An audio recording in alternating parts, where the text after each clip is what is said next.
اے محمد صلی اللہ علیہ وآلہ وسلم، تم پر سچی کتاب نازل کی جو پہلی آسمانی کتابوں کی تصدیق کرتی ہے، اور اسی نے تورات اور انجیل نازل کی، یعنی لوگوں کی ہدایت کے لیے تورات اور انجیل اتاری، اور پھر قرآن جو حق اور باطل کو الگ الگ کر دینے والا ہے نازل کیا۔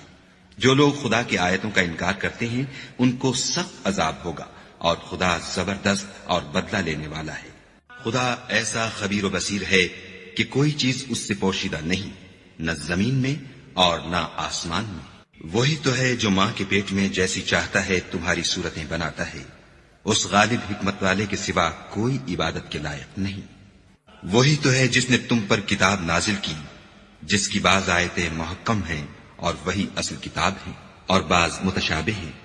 تو جن لوگوں کے دلوں میں کجی ہے وہ متشابہات کا اتباع کرتے ہیں تاکہ فتنہ برپا کریں اور مراد اصلی کا پتہ لگائیں، حالانکہ مراد اصلی خدا کے سوا کوئی نہیں جانتا۔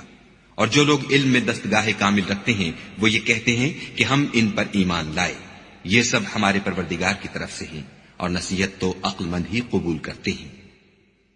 اے پروردگار، جب تو نے ہمیں ہدایت بخشی ہے تو اس کے بعد ہمارے دلوں میں کجی نہ پیدا کر دیجو، اور ہمیں اپنے ہاں سے نعمت عطا فرما، تو بڑا عطا فرمانے والا ہے۔ اے پروردگار، تو اس روز جس کے آنے میں کچھ بھی شک نہیں سب لوگوں کو اپنے حضور میں جمع کر لے گا، بے شک خدا خلاف وعدہ نہیں کرتا۔ جو لوگ کافر ہوئے اس دن نہ تو ان کا مال ہی خدا کے عذاب سے ان کو بچا سکے گا اور نہ ان کی اولاد ہی کچھ کام آئے گی، اور یہ لوگ آتش جہنم کا ایندھن ہوں گے۔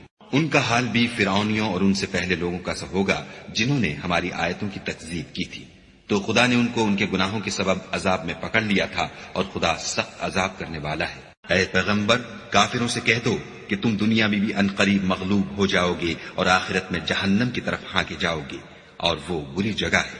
تمہارے لیے دو گروہوں میں جو جنگ بدر کے دن آپس میں بھڑ گئے قدرت خدا کی عظیم الشان نشانی تھی۔